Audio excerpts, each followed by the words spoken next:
பிரியமானவர்களே, இயேசு கிறிஸ்துவின் இணையற்ற நாமத்தில் உங்களை வாழ்த்துகிறேன். இந்த மன்னா டுடே என்ற டெய்லி பாட்காஸ்டை கேட்கிற உங்கள் ஒவ்வொருவரையும் கர்த்தர் ஆசீர்வதிப்பாராக. யோசுவா 7வது அதிகாரம் 3வது வசனம் இப்படியாய் கூறுகிறது.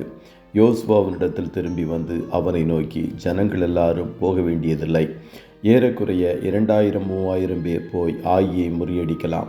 எல்லா ஜனங்களையும் அங்கே போகும்படி வருத்தப்படுத்த வேண்டியதில்லை, அவர்கள் கொஞ்சம் பேர்தான் என்றார்கள் என்பதாக. அதீத நம்பிக்கை, ஓவர் கான்ஃபிடென்ஸ் என்ற தலைப்பின் கீழ் இன்றைய மன்னாவை தியானிக்கப் போகிறோம். யோசுவாவும் அவன் ஜனங்களும் கர்த்தர் சொன்னபடியே செய்து எரிகோ பட்டணத்தை எளிதாக பிடித்தார்கள். அவர்கள் அங்கே இரத்தம் சிந்தி யுத்தம் செய்யவில்லை. யுத்தத்தில் வல்ல தேவன் அவர்களுக்காக யுத்தம் செய்து அதை சுதந்திரிக்கும்படிக்கு செய்தார்.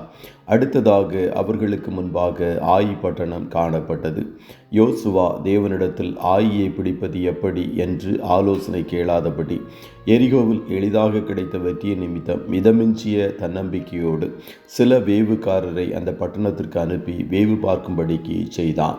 அவர்கள் திரும்ப வந்து தலைவனைப் போல அதீத நம்பிக்கையோடு எல்லாரும் யுத்தத்திற்கு போக வேண்டிய அவசியமில்லை, 2000-3000 பேர் போய் ஆயியை முறியடிக்கலாம், அவர்கள் கொஞ்சம் பேர்தான் என்று எதிரியின் பலத்தை மட்டுப்படுத்தி இவர்களை பெரியவர்களாக கருதி அப்படி கூறினார்கள்.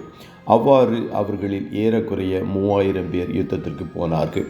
ஆனால் ஆயி பட்டணத்து ஜனங்களுக்கு முன்பாக தோற்று போய் புறமுதுகு காட்டி ஓடினார்கள். இவர்களில் சுமார் 36 பேரை ஆயி பட்டணத்தின் கொடிகள் கொன்று போட்டார்கள்.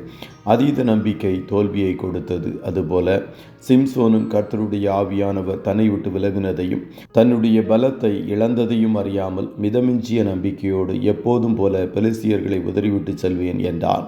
ஆனால் பெலிஸ்தியர்கள் அவனை மேற்கொண்டு அவன் கண்களை பிடுங்கி ஒரு கோமாளியைப் போல வேடிக்கை காட்டுகிறவனாய் மாற்றினார்கள். கர்த்தருடைய பிள்ளைகளே, எப்பொழுதும் எல்லா காரியத்திலும் ஆண்டவரை சார்ந்து ஜீவியுங்கள். அப்போஸ்தலனாகிய பவுலைப் போல எங்களால் ஏதாகிலும் ஆகும் என்பது போல ஒன்றை யோசிக்கிறதற்கு நாங்கள் எங்களாலே தகுதியானவர்கள் அல்ல, எங்களுடைய தகுதி தேவனால் உண்டாயிருக்கிறது என்று 2 கொரிந்தியர் 3:5 எழுதியிருக்கிறபடி நீங்களும் அறிக்கையிடுங்கள். தாவீதைப் போல ஆண்டவரை சார்ந்து ஜீவியுங்கள். அவனை இஸ்ரவேலின் மேல் ராஜாவாக அபிஷேகம் பண்ணினார்கள் என்று பெலிஸ்தியர் கேள்விப்பட்ட போது யுத்தத்திற்கு வந்தார்கள். தாவீது தேவனிடத்தில் விசாரித்தான். அப்பொழுது பெலிஸ்தியருக்கு விரோதமாக போகலாமா, அவர்களை என் கையில் ஒப்பு கொடுப்பீரா என்று தாவீது கர்த்தரிடத்தில் விசாரித்த போது, கர்த்தர், போ, பெலிஸ்தியரை உன் கையில் நிச்சயமாக ஒப்பு கொடுப்பேன் என்றார். அப்படியே யுத்தத்திற்கு சென்று அவர்களை மேற்கொண்டான். 2ஆம் முறையும் பெலிஸ்தியர்கள் யுத்தத்திற்கு வந்தபோது அவன் தன்னம்பிக்கையோடு யுத்தத்திற்கு செல்லாமல் கர்த்தரிடம் மீண்டும் விசாரித்தான். இந்த முறை கர்த்தர் யுத்த முறைமைகளை மாற்றி முசுக்கட்டை செடிகளின் நுனிகளிலே செல்லுகிற இரைச்சலை நீங்கள் கேட்கும் மட்டும் காத்திருந்து பின்பு யுத்தத்திற்கு செல்லுங்கள் என்றார். தாவீது கர்த்தரை சார்ந்து அவருடைய வார்த்தையின்படி செய்ததால் கர்த்தர் மீண்டும் ஜெயத்தை அவனுக்கு கொடுத்தார். நீங்களும் ஆண்டவரை எல்லா காரியத்திலும் முழுமையுமாய் சார்ந்து ஜீவிக்கும் போது கர்த்தர் உங்களுக்காக யுத்தம் பண்ணி உங்களுக்கு வெற்றியை கொடுப்பார். உலகம் உன்னால் முடியும், உனக்கு தன்னம்பிக்கை இருந்தால் மட்டும் போதும் என்று கற்றுத்தந்து ஆண்டவரை விட்டு விலகும்படிக்கு செய்யும். ஆண்டவரை அறிந்த நீங்கள் அவரை சார்ந்து நின்றால்தான் எல்லாம் கூடும் என்ற நம்பிக்கையோடு வாழ பழகி கொள்ளுங்கள். அப்போது உங்கள் காரியங்கள் ஜெயமாயிருக்கும். கர்த்தர் உங்கள் ஒவ்வொருவரையும் ஆசீர்வதிப்பாராக.